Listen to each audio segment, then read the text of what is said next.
Welcome to Focus on Abilities, a program about issues affecting the lives of people with disabilities. My name is Lex Frieden. I'm professor of biomedical informatics at the University of Texas Health Science Center at Houston, and I direct the independent living program at TIRR Memorial Hermann Hospital in Houston. I'm here today with two very interesting guests, and I want to introduce them, but first I'd like to ask you a question. The question is, how many cancer survivors are there in the United States? We'll talk about this question and other important topics related to it right after this break, so please stay tuned.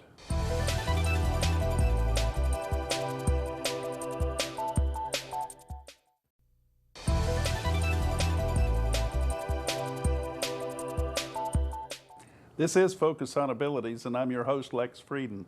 We're here today with two very interesting guests, and I'm excited to introduce them to you.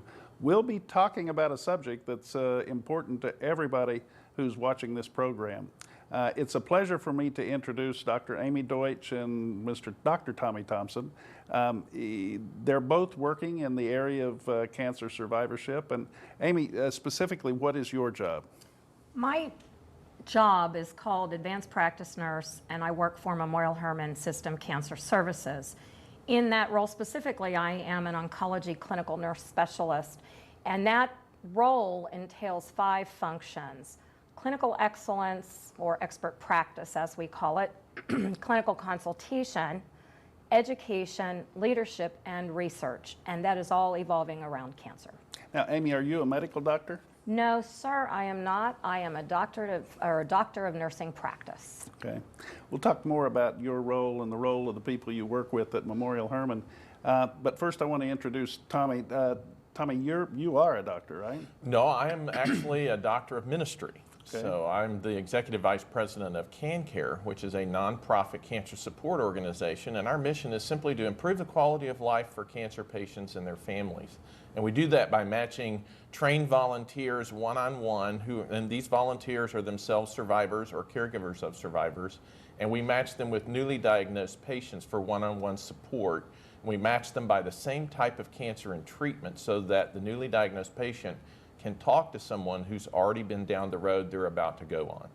So patients are introduced to this program through the nurse oncologist when they're in the hospital. How do you actually get referrals into the program? Actually, there's a variety of ways. We have a wonderful website that patients can visit and ask for support on the website. Oftentimes, we have a wonderful relationship with the Memorial Hermann Oncology Nurse Navigators, and they do a wonderful job of making sure that all of their patients have all of the resources that they need, and one of those resources that they offer is CanCare. So we visit frequently with the Oncology Nurse Navigators. We also have a number of physicians that refer to us, and we have visitation programs in over 15 medical centers here in the area. Now, Amy, you know, everybody's heard of cancer. A lot of people are frightened by the word. Many people have experienced cancer, at least if not personally, with somebody in their family. And it occurs to me that one of the ways they are personally introduced to it maybe when they are diagnosed. Is that your experience with patients in the hospital? Well, basically, the experience of cancer can be two-pronged. One, it can be with yourself, or it can be with a loved one. And actually, we see both. Frequently, those that are diagnosed with cancer come with a loved one who will in turn become their caregiver or their support. And so really, we're not just working with one, the cancer patient, now a survivor, but we are working with the dyad, or the significant other that comes with the cancer patient, which we prefer to call a cancer survivor. Well, when does a person become a survivor? Oh, we have a system diagnosis that was definition that was formulated by a task force in 2009. And our definition of survivorship is from point of diagnosis through treatment and beyond. And that definition permeates our entire hospital system. Okay, so that includes people who may be receiving active treatment. Definitely. From the point of diagnosis, no matter what's what's going on, you are a survivor. Now, that actually leads me to a question about a definition that I've seen issued by the National Cancer Institute that talks about people living 5 years or more who have been treated for cancer. How do you reconcile the two definitions? Well, actually, with the treatments that we're able to offer today, patients are living much longer with cancer. In fact, beyond that traditional 5-year survival rate, with early treatment, early diagnosis, we have very, very high survival rates for many, many cancers and significantly beyond 5 years. So your advice to patients and families would be to say, if you're diagnosed with cancer, begin immediately to think of yourself as a survivor. Oh, definitively. Definitively. And Tommy, that's clearly the approach you must take with the CanCare program. Is it difficult to get some people to adjust their mindset in that regard? Well, sure, because they're in shock when they hear the words, "You have cancer." But being able to talk to someone who can walk up to them and say, "I'm a cancer survivor," literally changes their perspective from that moment. They can see that someone who has been diagnosed with the same type of disease they have is living years outside of their diagnosis and treatment. A good example, we had a volunteer who was visiting in one of our hospitals, and he's actually a volunteer at Memorial Northwest, was walking down the hall and saw a patient who was in a wheelchair. She was bent over. She looked like she was completely without hope. And he walked up and introduced himself to her and said, "Hi, I'm a cancer survivor." And he said she raised her head and her whole demeanor changed in that moment. So survivorship is a mindset that we believe when patients have it, their outcomes can be much better as a result of it. Well, I think there's actually some data that suggests, some studies that talk about the way people approach challenges. And if people have the sense that they're going to succeed, if they have the sense that they're going to win this battle, they're more likely to. And we like to refer to that as hope. And that hope is a commitment to the future. But the future sometimes isn't measured in years and decades. Sometimes it's measured in minutes and hours. Do some people challenge that concept by saying, "Get real"? I mean, look at the statistics. Sure. There's always going to be. There's always challenges. Yes. Yeah, in fact, the reality is hope is, there's a wonderful phrase, hope is grounded in reality. And that is that it's not a wishful thinking, it's not a platitude, it's truly hard work. And it's a choice that you have to make, when you're just about to get into the chair for your infusion treatment or climb onto the table for your radiation treatment. What's your commitment? Your commitment is to take that treatment, do the best you can with it, get past it, and move on. Well, and I think the one thing to keep in mind is we as nursing professionals never want to take away that hope, right, no matter where the patient is in their walk. But Amy, it occurs to me that you have to be directive with the patient too. In other words, a patient can't simply live on hope. They have to take some action on their own behalf to follow the directive given them by the oncologist to do the good health things that are required to not only recover from an episode of cancer, but also to be a survivor in the long term. I think, again, it's the mindset that Tommy refers to. Doctors, nurses, healthcare professionals can tell you to do hundreds of things, but if you don't have the mindset for survivorship, it's a whole different experience. And do you find that patients sometimes in the hospital will be fine as long as they're directed in that setting, but once they get back into the community, then they lose some of their discipline in that regard? We know for a fact that when the cancer patient actually rings that bell, we historically have thought everybody, when they complete their treatment, want to ring a bell or get a certificate or something, but we have actually learned that not all survivors want to ring that bell at the end of treatment because they feel like they're being cut loose and will be floating away in an abyss and not receiving the regular treatments that they've come to expect. And can I assume that's a role that CanCare plays, Tommy? Absolutely. I mean, CanCare can hold your hand as long as you need hand As long as needed. And we have one of our, in fact, our president, Nancy Tucker, has been working with a client she's been matched with for over 9 years, and the client is still in active treatment. She's doing well in a clinical study, but she's needed that support. She's actually the client has gone through our training and is now a volunteer, but still relies on the support that she gets from our president, Nancy Tucker. Do you see a conversion by people who first come, they feel like they need help, they need support, and then you place on them the responsibility to be the supporter of another one? Do you see a conversion for them? But all of a sudden, it's not just them, but it's someone else. Well, and that happens a lot of the time in our training. We have a 17-hour training that all of our volunteers go through. And one of the things that we have them do in their training is tell their own cancer story over and over again, looking at it from different perspectives. For instance, we have them tell it to each other as they bond together as a class. We have them tell it in relationship to the strongest emotions they felt. We have them tell their story, but we ask them to say or talk about who it was that really helped them through their journey and what those folks did that really made a difference for them. We also see that in the hospital setting at times. At one of our campuses, we had multiple ovarian cancer patients who were going through intraperitoneal chemotherapy. And the one patient who was further along in the number of cycles that she was to receive went into the room of a new patient who was going to receive the first cycle to be an inspiration and to say, hey, you can do this. A lot of times our volunteers will talk about when they were going through treatment, they were sitting in the waiting rooms and they talk about the bond that they made with other patients and other family members sitting in the waiting room, just supporting each other, giving each other hope and encouragement. So do you address the family members the same way you do the individual, the survivor? Well, absolutely. In fact, our founder, Ann Turnage, was married to a Presbyterian minister, Mac, and Mac used to say, I'm a cancer survivor. And someone would say, well, where was your cancer? And he would say, in my wife's colon. Okay. Because cancer impacts the whole family, and it impacts all of a patient's relationships. And so, as the caregiver, it's your cancer as much as it is their cancer.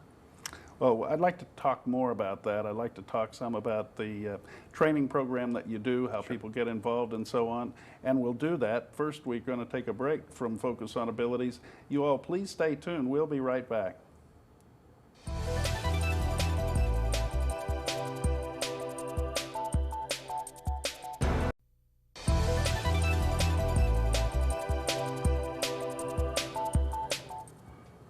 Welcome back to Focus on Abilities. We're here today talking about cancer survivorship. And the question I asked at the beginning of the program was how many cancer survivors are in the United States. Tommy, the number of cancer survivors obviously varies depending on the definition and the day and any number of different things. But generally speaking, how many people do we say? I think we say 12 million, 12 million. And climbing. Yeah, estimated to be 20 million in 2020. Now, these are people who include those that have been diagnosed and are seeking treatment, include people who have survived for a long, long time. Yes. All comers. Yes. How long do some cancer survivors live after they've successfully been treated for cancer? I can tell you that our founder, Ann Turnage, is a 38-year survivor of stage 4 colon cancer with widespread liver metastasis and went through 19 years of 5-FU treatment and is still doing well today in her 80s. And do people who have had her experience, for example, do they live with a lot of compromises, a lot of disabilities that are a result of the cancer and the cancer treatment? Some do. We had a young woman in our last training who is blind as a result of her cancer and cancer treatment. Came to our training, though, because she wants to help, and she was amazed that because she was blind, she had been turned down by a number of nonprofits that she wanted to volunteer for, and she was so amazed that we said, come on, be part of us, help us out. That's a good thing. We talk on this program a lot about non-discrimination, and Amy, I suppose cancer is one of those diseases that basically doesn't discriminate. Definitely not. We see all types of survivors, all colors, all walks of life, all ethnicities. Absolutely, you are correct in that statement. Right. So if you're a person already who has a disability, maybe a mobility impairment from a neurological condition, you talked about people who are visually impaired, people who are hearing impaired, intellectually impaired, any type of disability doesn't excuse one from being confronted by cancer. Correct. And furthermore, I'm curious to know if there's any indications that people with certain kinds of disabilities or chronic health conditions are more likely to be affected by cancer.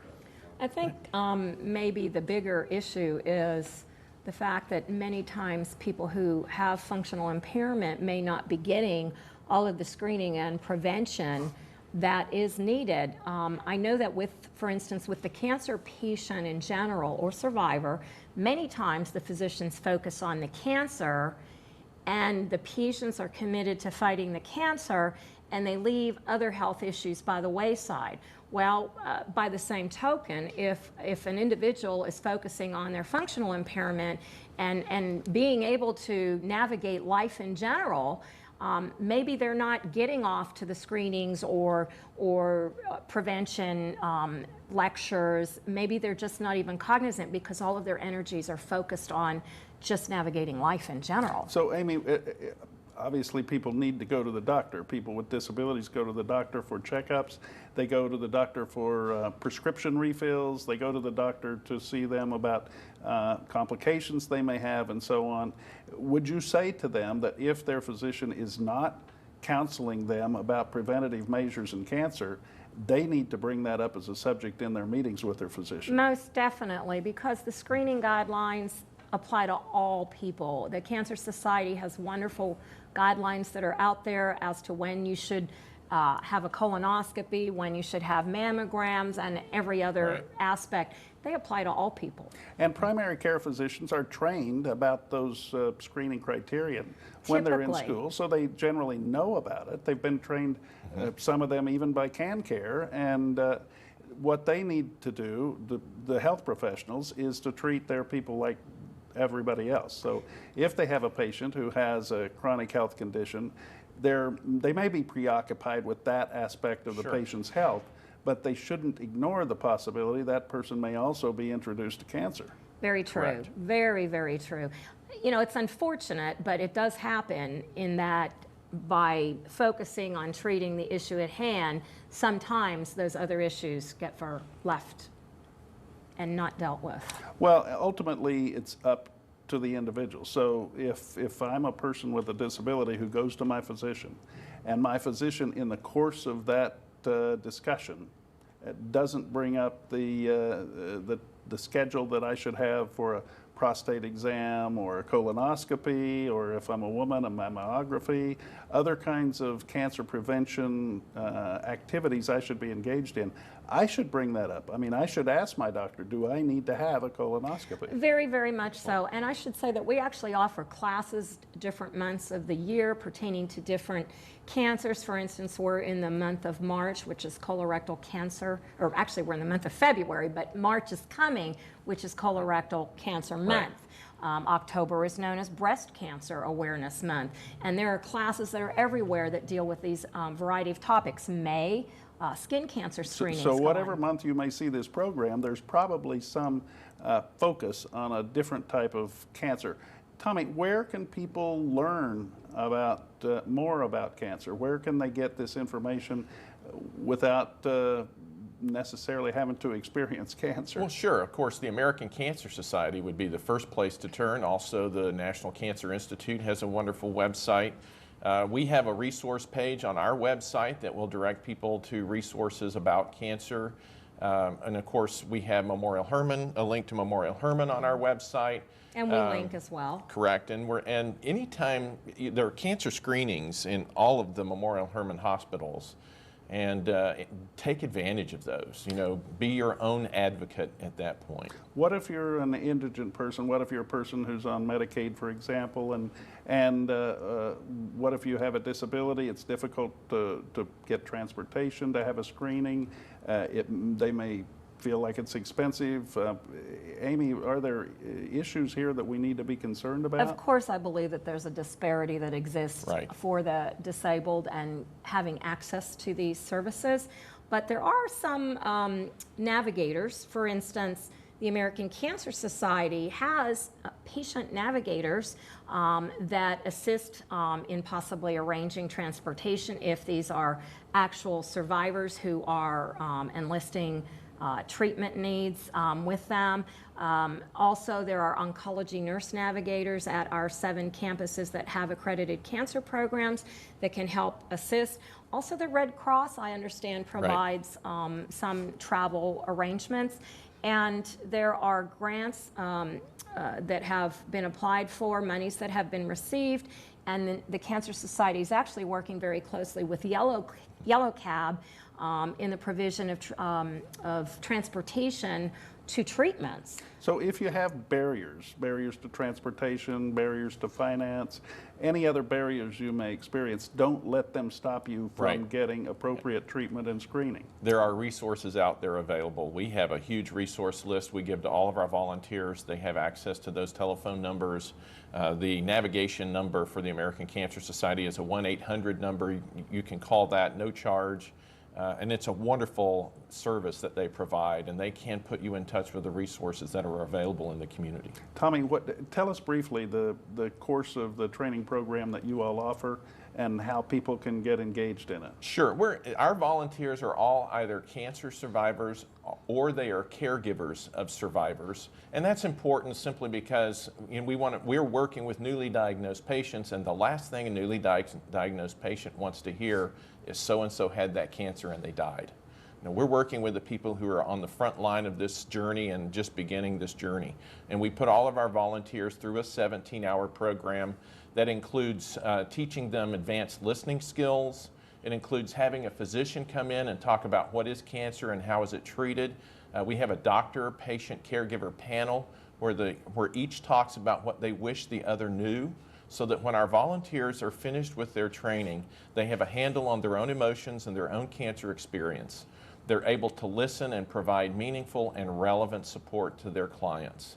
And they're able to talk intelligently and help their clients ask more relevant questions of their physician. So you're actually doing two things. Number one, you're matching people who are survivors with people who can mentor them, coach them, provide them with hope, Right. and help them through the trials and tribulations they may face. Right. And at the same time, you're providing training for those who want to learn more about serving others in the role of survivor partners. Right. Well, and they go hand in hand. We don't match any volunteer that hasn't been through our training. So And the training's an essential piece of that. You said it's 17 hours. That's a long day. Actually, it's over a weekend. Okay. We usually run Friday evening, all day Saturday, and Sunday afternoon and evening. Okay.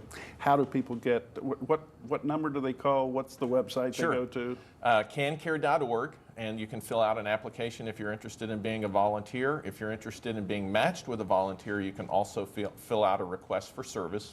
Our number is 713-461-0028, and it's answered during the day, during business hours, but we also have someone who helps us with matching on the weekends. So we can put you in touch with a volunteer within 24 to 48 hours. Wow. And Amy, are there other resources people should know about?